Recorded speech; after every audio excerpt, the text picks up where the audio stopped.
Ghee. So today we are making mutton korma, and the recipe that I've picked up claims to be authentic and like coming from a typical Pakistani wedding menu. So the thing that I liked about it, it doesn't have much ingredients, and I think that's where the flavors come through everything. So just going through the ingredients that we have over here, we've got mutton, lamb, just close to or under a kg. I've got 2 onions sliced. If you do them very evenly and thinly sliced, that's going to help you, because then they're going to brown quite evenly, which quite apparently I haven't been able to attain, but we'll go with that. I've got a cupful of yogurt. I've got a tablespoonful of ginger. I've got a tablespoonful of garlic, a tablespoonful of coriander powder, a tablespoonful of red chili powder. Then coming on to the hot spices, the garam masala, I've got a teaspoonful of allspice mix, that's garam masala. I've got a teaspoonful of nutmeg, that's jaifal. I've got a teaspoonful of crushed black elaichi seeds, just a couple of green elaichis and some cloves. And I've got a little tiny quantity of Kewra Essence, which is going to give the overall shadi essence. So we'll carry, and of course I'll be using oil to fry the onions and cook the korma. I'll be using about 2 tablespoons full, like 2 cooking spoons full of oil. You could use ghee or you could use a combination as it suits you. So let's get cooking. So the oil is nice and warm.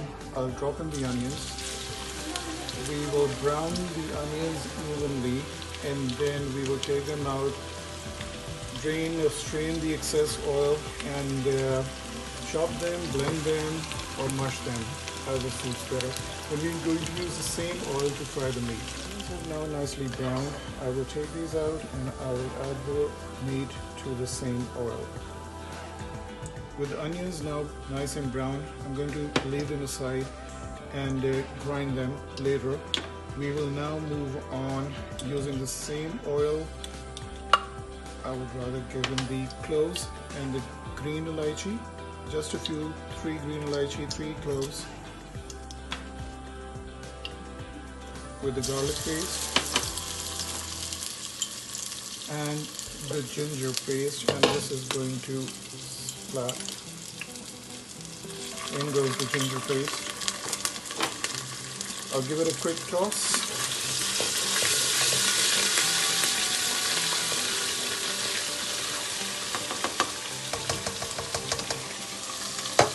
And now in goes the meat.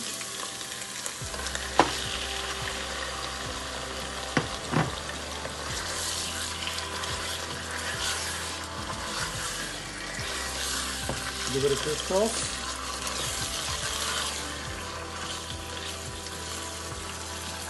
So the oil is already nice and fragrant with the green cardamom, the cloves, the ginger garlic paste, and now we are going to let the meat cook for a couple of minutes. So now the meat has been cooking for about good 10 minutes, and we will take a quick look. So it has nicely fried, not scorched, not much liquid, but not totally dry either. At this point of time, we will add the spices, which are red chilies and coriander powder. I've added a little bit of water so that it doesn't get burnt as soon as it hits the oil. It also helps to give out the best of the flavors. In goes the spices.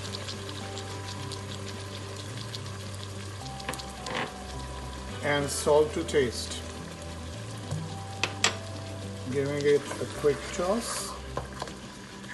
And we will let the meat cook for another 5 or 10 minutes. And then we will move on to the next step. So the meat has now been cooking for about good 8 to 10 minutes. And we will take a quick look. There we go. I can safely say that the meaty water moisture has evaporated. It has a nice aroma. You can smell the spices, the red chili powder and the coriander, and you can get a very good smell of the ginger and garlic paste. So at this point of time, we're going to add some clear water and let the meat cook to tenderness.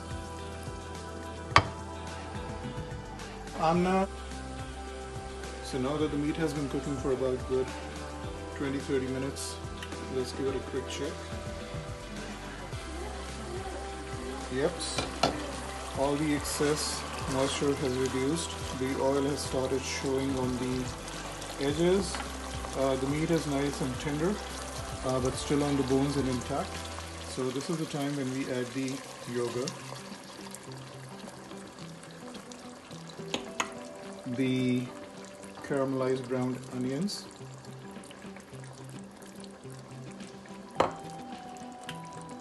and the garam masala. So we have the mixed garam masala powder, we've got ground black elaichi powder, and we've got some mace.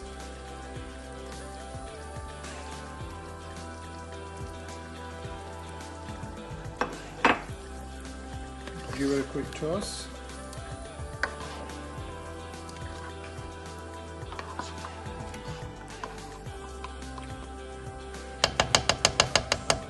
And now we will leave the meat to cook finally till it's nicely done and all the ingredients have combined. So now the curry has been cooking for about a good 10 minutes. Let's give it a check. Yes, the yogurt has nicely blended and it has a very nice mahogany color because of the caramelized onions, fried onions. And as a final step, we will add in some slivered ginger while it is still cooking. What I am going to add to my list of ingredients is just like half a teaspoon of ground anise seeds, that's soft. That again gives it a good flavor and aroma and a very formal shadi type flavor and aroma because saunf is quite aromatic. So in goes the ground anise seeds. And the last touch for cooking is the Kewra Essence. It already feels like there's going to be a band playing soon. So yeah, just a few minutes on the stove and we are good. So the korma has been simmering for about 5 minutes. Let's give it a last check before dishing it out. There we go. Nice and beautiful. Yeah.